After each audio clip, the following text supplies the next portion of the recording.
Iyi ni radiyo BBC gahuza miryango ivugira i Londres kuri metero 19, 25, 31 na 41.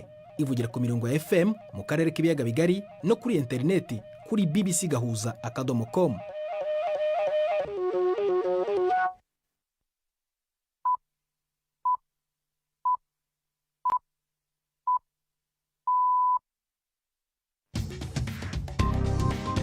Ubu ni saa 10:30 ku isaha mpuzamahanga ya GMT, ni saa 12:30 ku masaha yo mu Rwanda no mu Burundi. Muri studio muri kumwe na Prudence Ngiyumva. Wiriwe hoteza amatwi BBC gahuza miryango aho uri hose ku isi, kaze kuri radio kuri bbcgahuza.com no kuri Facebook live mu buryo bw'amashusho.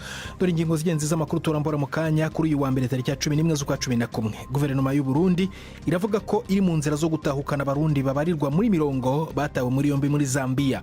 Ariko se bazize iki? Abo barundi bafashe biciye mu mukwa busanzwe ibihugu by'amabigira mu ntumbero yo gucungera kumenya ko ababa muri ibyo bihugu bakwije ibyangombwa nkuko no ngaha mu Burundi uwo mukwa wa mukogwa. Muri aya makuru kandi turanavugana n'umuhanzi Vianney Nzigamasabo uzwi nka Vishu Love.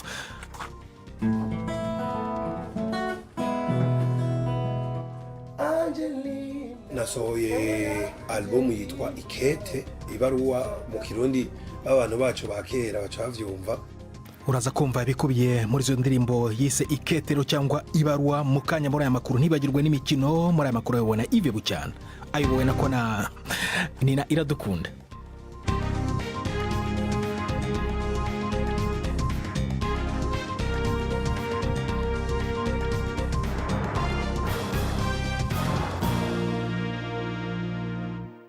Ive yakoze imikino, amakuru ayobowe na Nina Iradukunda, munyihanganire karikanciyemo. Ariko Jacques Nitegeka ari imbere yanjye muri studio ku makuru avuga ku isi. Ku munsi wa mbere w'inama mpuzamahanga kwihindagurika ry'ikirere izwi nka COP29, urwego rwa ONU rushinzwe iteganyabihe ku isi rwatanze impuruza ku uyu mwaka ushobora kuzesa umuhigo mu kuba umwaka mugabane w'isi washyushye cyane. Rwashyize hagaragara imibare yerekana ko ubushyuhe bw'isi ku nshuro ya mbere muri uyu mwaka bwarenze urugero ntarengwa rw'ingenzi mu masezerano y'i Paris agamije gukumira zimwe mu ngaruka mbi cyane zihindagurika ry'ikirere. Ibipimo by'ubushyuhe muri uyu mwaka kugeza ubu byarenze dogere Celsius 1.5 ugereranije n'uko ubushyuhe bw'isi bwari bwifashe mbere y'umwaduko w'inganda. Uru rwego rwa ONU nubwo ibi rubyita impuruza ikomeye, ntabwo rwari rwatakaza icyizere ko mu gihe kiri imbere ubushyuhe bw'isi butazongera kurenga ruriya rugero ntarengwa. Hagati aho igihugu cya Azerbaijan cyakiriye inama mpuzamahanga ngarukamwaka ku ihindagurika ry'ikirere kiranengwa cyane kubera kutubahiriza uburenganzira bw'ikiremwa muntu mu gihe cyateguraga kwakira inama. Imiryango iharanira uburenganzira bw'ikiremwa muntu irahamagarira abayobozi b'isi bayitabiriye gusaba ibisobanuro leta ya Azerbaijan ku bijyanye no guhohotera abatavuga rumwe n'ubutegetsi ndetse n'abanyamakuru babunenga. Iyo miryango ivuga ko ugereranije mu gihugu hari imfungwa za politiki zirenga 300 n'abafunzwe kubera ibitekerezo byabo. Ivuga ko intumwa z'amahanga zitabye inama zagombye gushyira igitutu ku bayobozi ba Azerbaijan kugira ngo abo bantu barekurwe.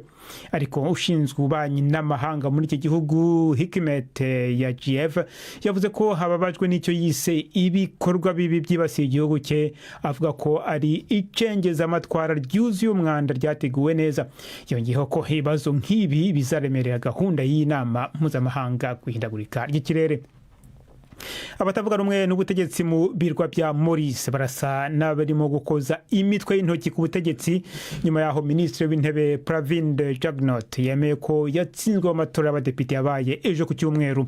Bwana Jugnauth washakaga manda ya gatatu yabwiye abanyamakuru ko yakoreye igihugu ibyo ashoboye byose, ariko abateye bakaba bahisemo indi nzira. Ibyavuye mu matora ntabwo byari byatangazwa ku mugaragaro. Ni inkuru ya Richard Kagowe mugezweho na Ivete Kabatesi. Ni ibintu bitoroshye kuri Minisitiri w'Intebe Pravind Jugnauth washakaga gutegeka manda ya gatatu. Uza kwisonga mu bo bahanganye Navin Ramgolan asa n'uza kwegukana intsinzi nyuma y'amatora yaranzwemo no guhangana gukomeye. Biteganijwe ko uyu munsi nimugoroba ari bw'imibare ya nyuma iza gutangazwa. aya matora yajemo agatotsi kubera impungenge ku bijyanye n'uburenganzira bw'abaturage nyuma y'urukozasoni rwo kumviriza ibiganiro bya telefone by'abanyapolitike, abadiplomate n'abanyamakuru byatangarijwe kuri interinete bituma abantu bumirwa. Abasesengura basanga urwo rukozasoni ari rwo rwaba rwarabangamiye kongera gutorwa kwa Bwana Pravind.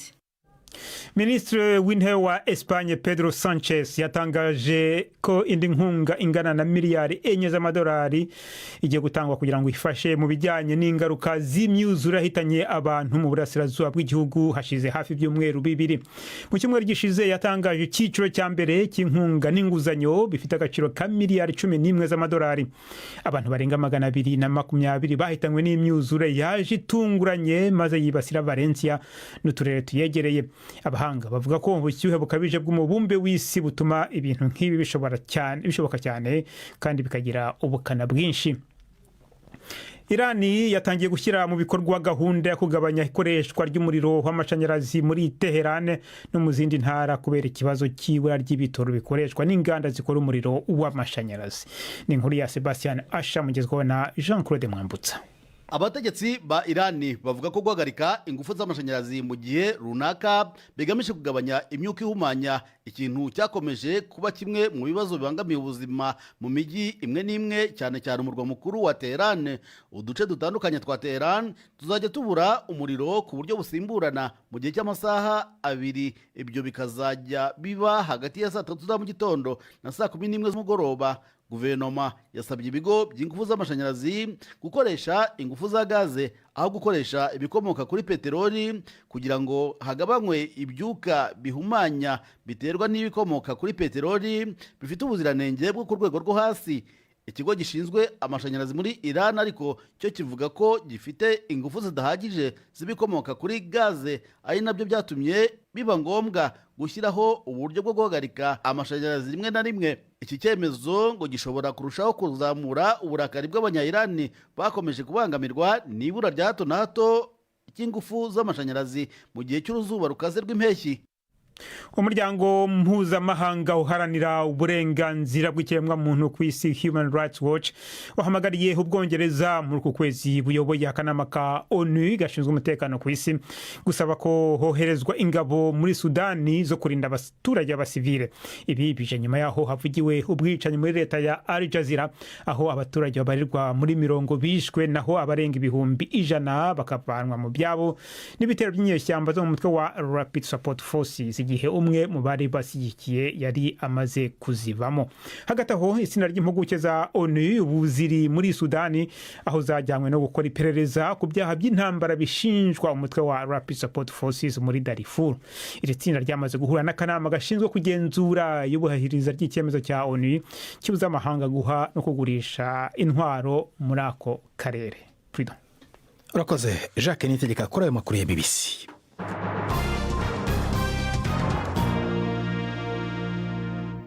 Ikaze ku makuru arambuye duhera mu Bubiligi aho abarundi kazi babiri bahitanywe n'isanganya ry'umuriro i Buruseli ku wa gatandatu.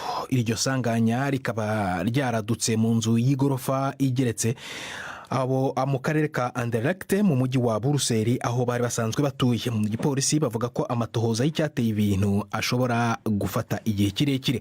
Inkuru tubibaze Ale Majesté Barenga uri mu Bubiligi.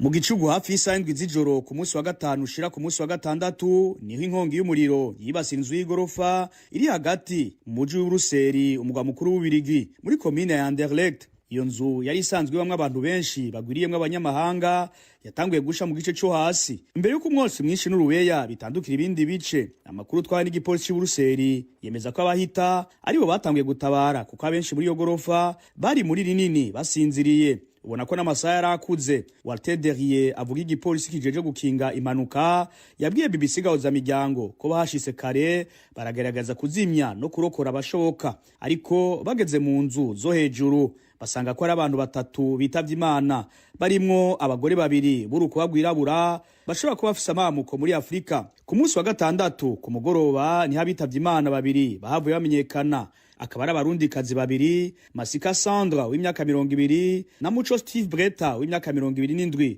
bari basanzwe baba mu Bubiligi nk'impunzi. Imiryango yabo ikaba yaremeje ayo makuru aho yabwiye BBC gahuza miryango ko bitoroshe ko bamenye iyo nkuru kubera igipolisi cariko kirasuzuma imyidondoro yabo neza. Imiryango yatubwiye ko yamaze gutanga ikirego mu butungane kugira bamenye abari nyuma y'uwo muriro wahitanye ababo.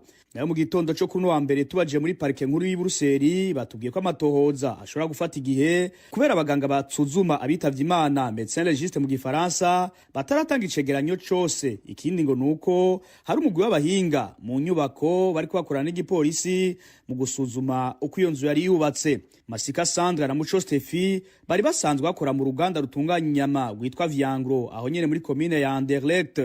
Komine ya Anderlecht mu muji wa Buruseli niyo ya mbere mu makomine igize uwo muji izwi nk'ituyemwo abanyamahanga benshi hamwe n'ababirigi bafise amamuko mu bindi bihugu bigwiriyemwo umugabane wa Aziya na Afrika. Nkuko ikigo Fondation Roi Baudouin kibivuga, bane mu bantu 10 baba muri yo komine ya Anderlecht bamuka hanze y'Ububirigi, nayo amasanganye y'umuriro 3 muri 10 yibonekeza i Buruseli abera muri komine ya Anderlecht. Ahanini kubera gusaza kw'inzu zaho aho hari zirenze imyaka 80 zubatswe zitarasubirwamwo. I Buruseli mu Bubirigi, Alain Majesté Barenga. Tukivuga ku makuru afitanye isano n'Uburundi, guverinoma y'iki gihugu iravuga ko iri mu nzira zo gutahukana abarundi babarirwa muri 100 batawe muri yombe muri Zambia. Abafunzwe barenga 50 bafatiwe mu mukwabo wakozwe n'inzego z'umutekano muri Zambia kubera kutagira ibyangombwa bibemerera kuba cyangwa gukorera muri icyo gihugu. Ariko Minisiteri y'Ububanyi n'Amahanga igitega iravuga ko yiteguye kubafasha gutahuka mu Burundi nk'abanyagihugu kandi ko bazisanga mu gihugu cyabo.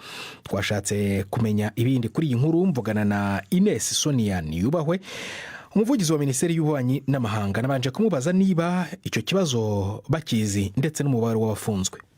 Ikibazo cy'abarundi bafungiye mu gihugu ca Zambia turakizi mu bushikiranganji bujejwe imigenderanire y'Uburundi n'andi makungu. Twisunze ibiharuro bitangwa n'igisata kijejwe iby'ingenzi muri ico gihugu, abarundi bashobora kuba bashika 58. Mwabimenye gute mwebwe ko bafashwe? Mwabigwiwe nande? Igisata kijejwe iby'ingenzi muri ico gihugu cyarabivuze, cyarabishize ahabona. Numva nti iby'ingenzi nashatse kuvuga migration. Ni inkuru twamenye kandi n'ubuserukizi bw'igihugu cy'u Burundi muri Zambia bwarashoboye kubimenyeshwa. Twe turi no i Bujumbura, amakuru aba ari mu gihugu kindi tuyabwirwa n'umuserukizi w'igihugu cy'u Burundi. Mwaba muzi icyo bafatiwe bafungiwe? Abo barundi bafashwe biciye mu mukwa busanzwe ibihugu byama bigira mu ntumbero yo gucungera kumenya ko ababa muri ibyo bihugu bakwije ibyangombwa nkuko no ngaha mu Burundi uwo mukwabo wa mukogwa. Bari hehe rero? Se hari icyo murimo kubafasha kugira ngo yenda bafungurwe cyangwa murimo gukorana na leta ya Zambia bimeze gute? Nkuko musanze mubizi igihugu gifashe abantu bashobora kuba babona ko batagira ibyangombwa, kirafise uko gica gitegekanya uko kibarika kugira ngo babanze baragize bagenza. Muri ayo makuru yashizwe habona n'igisata kijejwe ingenzi cyo muri Zambia, harimo n'abazambiya nyene, harimo n'abandi bo mu bindi bihugu bitandukanye bashoboye.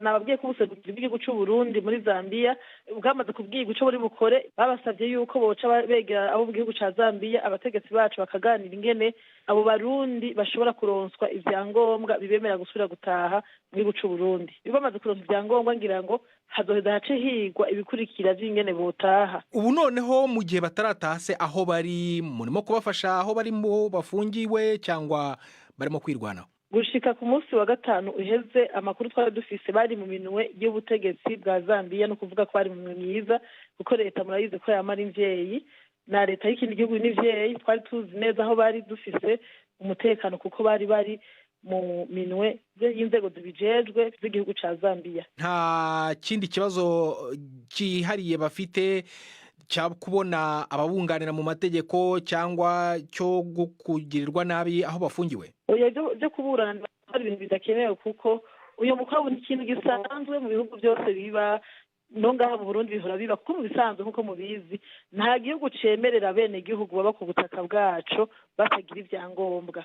Kubafata rero bakababwira ati mwitunganye mwisuganye, ivyo nibisanzwe, nta uburana n'igihugu ariko kiko kugushira ku murongo bivanye n'amategeko yaco. Nta mpamvu yo kuburana kuko nta karenganyo kaba karimwo, kandi mu bisanzwe nkuko bizi igihugu cyose kirigenga. Mwebwe aho ngaho ku ruhande rw'u Burundi nta kindi mu bakurikiranyeho kijyanye n'ibyaha ni ukuvuga ngo bari muri Zambia gusa kubera ko badafite ibyangombwa nibamugera mu Burundi bazidegembya nk'uko bisanzwe? Yego metwe nta cana kimwe tubakurikirana ko benshi mbere muri abo bantu hari igihe usanga bagenda gukora bakagenda batagira ibyangombwa. Benshi barahendwa n'abantu bakababwira ngo nimuduhe amafaranga tubereke ingene twinjiye muri Zambia namwe tubinjize, bagaca bajana nyabahururu bakinjira batagira impapuro zo kwinjira, novuga impusha zo kwinjira cyo novuga ni visa, batagira n'impusha zo gukorera muri ibyo bihugu cyo no kwita permis de travail. Bamaze gushika rero muri ibyo bihugu ugasanga baragize ibibazo. Ines Sonia Niyubahwe, umuvugizi wa Minisiteri y'Ububanyi n'Amahanga, tugejeje ku isaa 1:15 mu Rwanda no mu Burundi. Muri studio za BBC London ni saa 10:45. Mu kanya turakomeza n'amakuru arambuye. Reka tubanze dufata akaruhuko gato cyane. Ndi Prudence Ngiyumva. BBC gahuza miryango Igoma ni kuri FM 93.8. Ma vérité sur l'assassinat de Ndadaye cyangwa ukuri kwanjye kwigandagurwa rya Perezida Ndadaye mu Kirundi ni igitabo giteye impaka mu bahoze ari abasirikare bakuru mu ngabo z'u Burundi. Icyo gitabo giheruka gusohorwa na Generali Joseph Rugigana wahoze ari mu bacunga umutekano wa Perezida Ndadaye wishwe mu 1993, kigaruka ku masaha ya nyuma y'igandagurwa rya Ndadaye. Mu gihe ku munsi wa gatandatu cyarimo kimurikwa i Buruseli habonetse ubushyamirane ndetse no guterana amagambo akomeye hagati y'uwacyanditse na bamwe mu ntwazangabo zari mu gisirikare cya kera.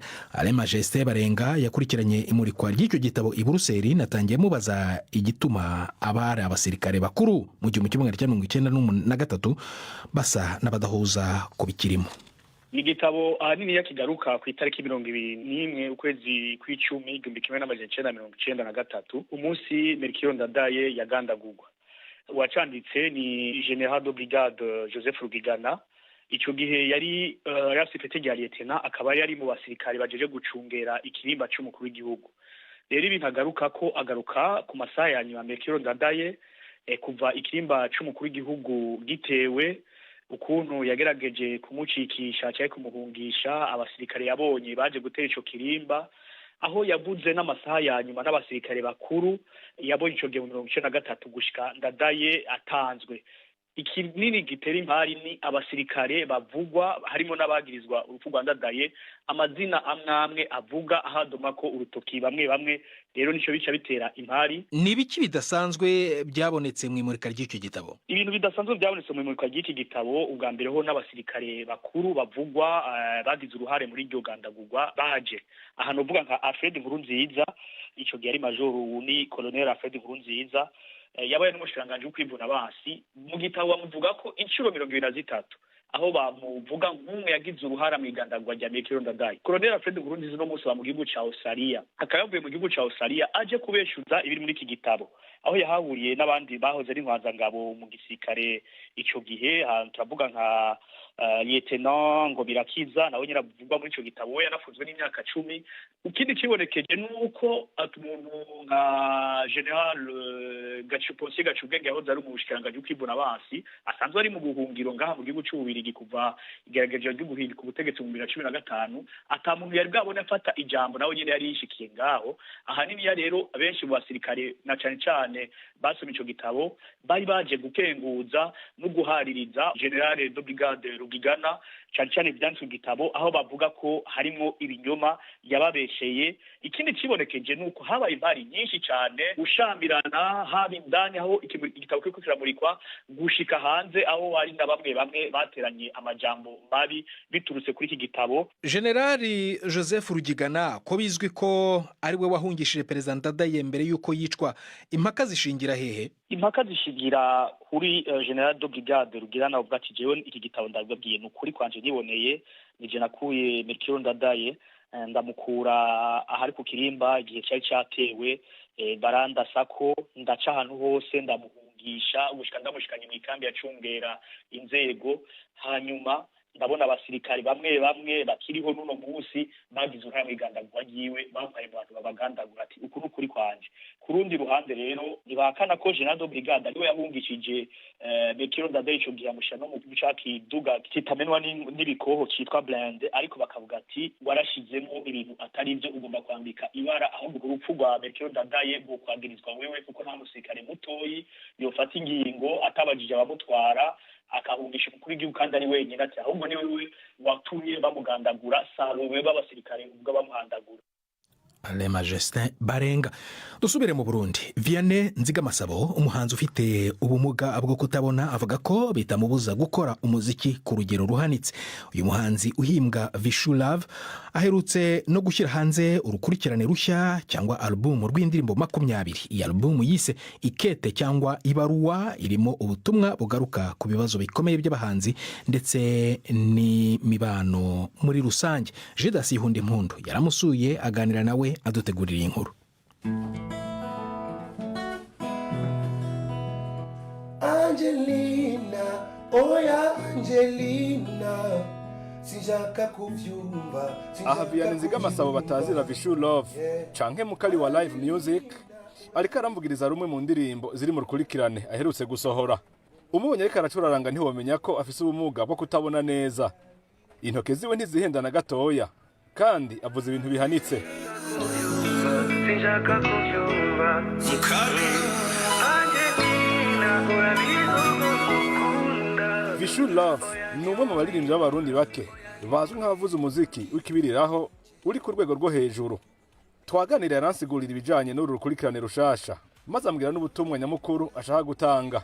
Nasohoye album yitwa Ikete, ibaruwa mu Kirundi b'abantu bacu bakera bacavyumva, irimo indirimbo zishika 20. Kera amajambere ataraba amajambere ngo dukoresha amatelefone, bakoresha amakete. Kwiyumvira ikete ni ikintu washobora gusoma witonze ugasubiramwo kabiri gatatu, n'imbaraga kete keza waragasoma buke buke kakakunyura. None ushimikira ku butumwa nyamukuru ubuwe? Ubutumwa buri muri album yanje no butumwa bwerekeza ubwa mbere mu kibano, amahoro, kunywanisha abantu, ndetse ndanarenga nkavuga n'ibibazo abaririmbyi b'i Burundi cyane cyane nibo nafatiye ko duhura navyo canke ivyo twigira, bigatuma bene uburyo bavuga ngo bari abantu nta mafaranga yacu twabashiramwe, ibintu byabo biragoye. Izo ngorane z'inyifato uvuga ziri mu baririmbyi zoba ari izihe? Hariho rimwe na rimwe nk'abantu baja mu muziki batazi ingira icabazanye. Hari igihe umuntu avuga ngo je naje kwironderera abakobwa ndonke success. Irikete nikete yuzuye mwamabanga y'umuziki w'u Burundi.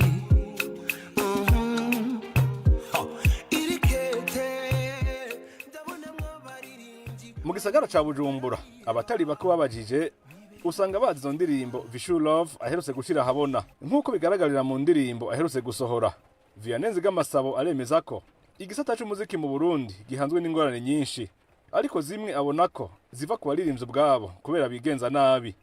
Ko bwiwe bakwiye guhindura inyifato bakagira intumbero itomoye kugira abantu babubahe bongere babizere. Asaba n'abanyamitahe kubahuka gushira amafaranga mu muziki.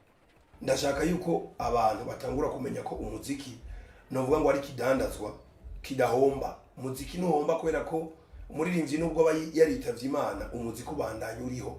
Nimba ndiko ndavuga Bob Marley nuko amaze imyaka 40 yaritavye Imana, mugabo imiziki yiwe umuryango wiwe ugasanga uracabandanya kubaho kubera novuga ngo imiziki yiwe, donc ivyo yakoze ntibipfa. Uyu muririmbyi avuga ko azoroka umuziki w'u Burundi ushitse mu mpande zine z'isi kandi ugatunga abawukora. Judas Ihundimpundu, i Bujumbura.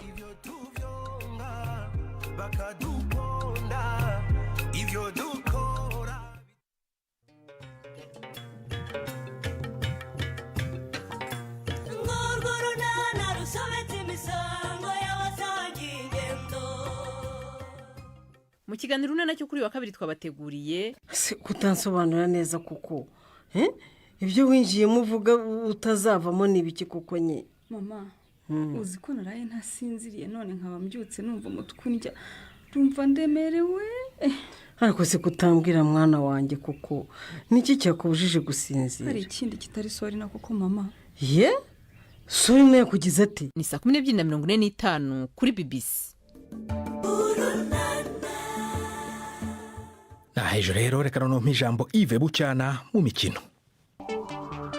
Imikino kuri BBC gahuza miryango.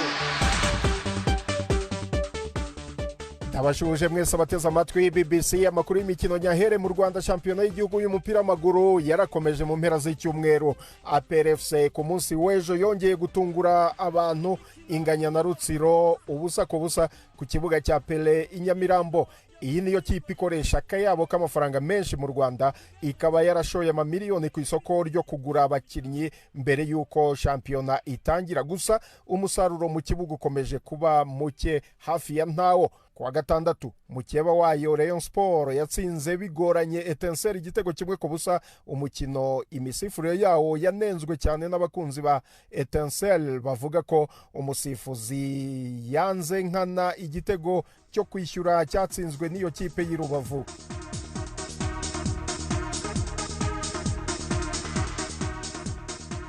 Ku mugabane w'Uburayi umutoza mushya wa Manchester United Ruben Amorim atangaza ko atibeshya ku ngorane n'akazi kamutegereje i Old Trafford.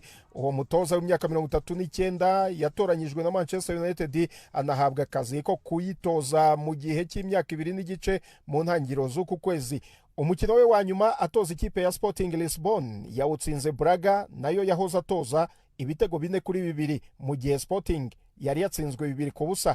Nyuma y'uwo mukino yabwiye abanyamakuru ko azi neza ingorane z'akazi kamutegereje mu ikipe ya Manchester United. Ikipe yatangiye shampiyona nabi, gusa iyi kipe ku munsi w'ejo yashoboye gutsinda Leicester City 3-0 mu mukino wa shampiyona y'Ubwongereza. Wari umukino wa nyuma w'umutoza w'agateganyo Ruud van Nistelrooy, nawe ategereje kumenya niba azajya mu bungiriza b'umutoza mushya Ruben Amorim.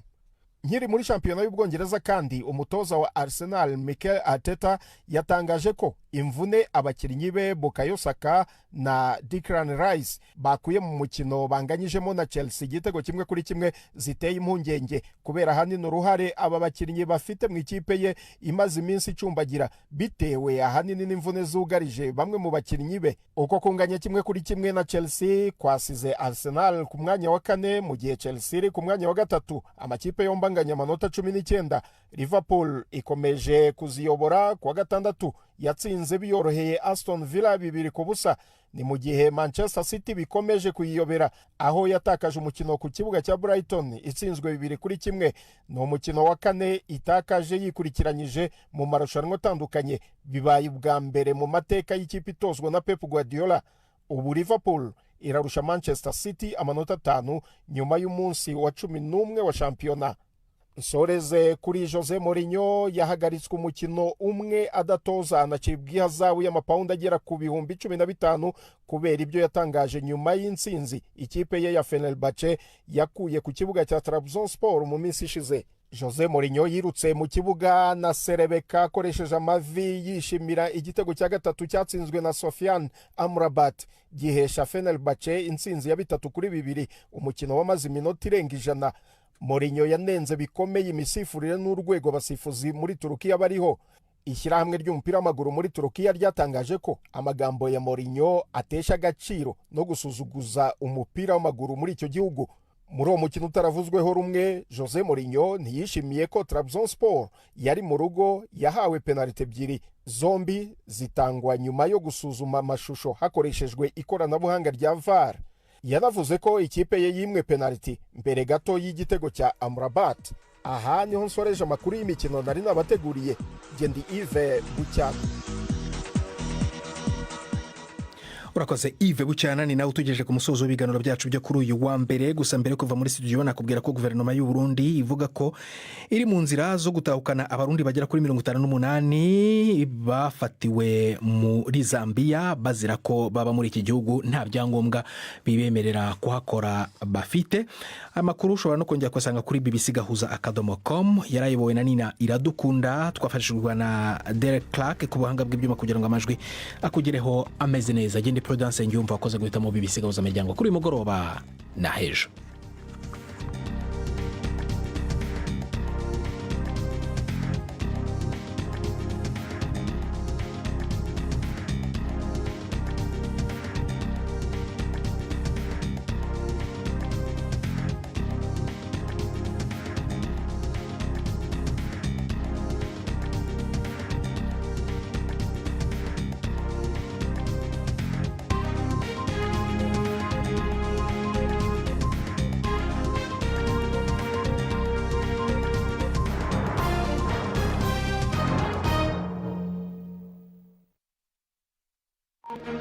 Thank you.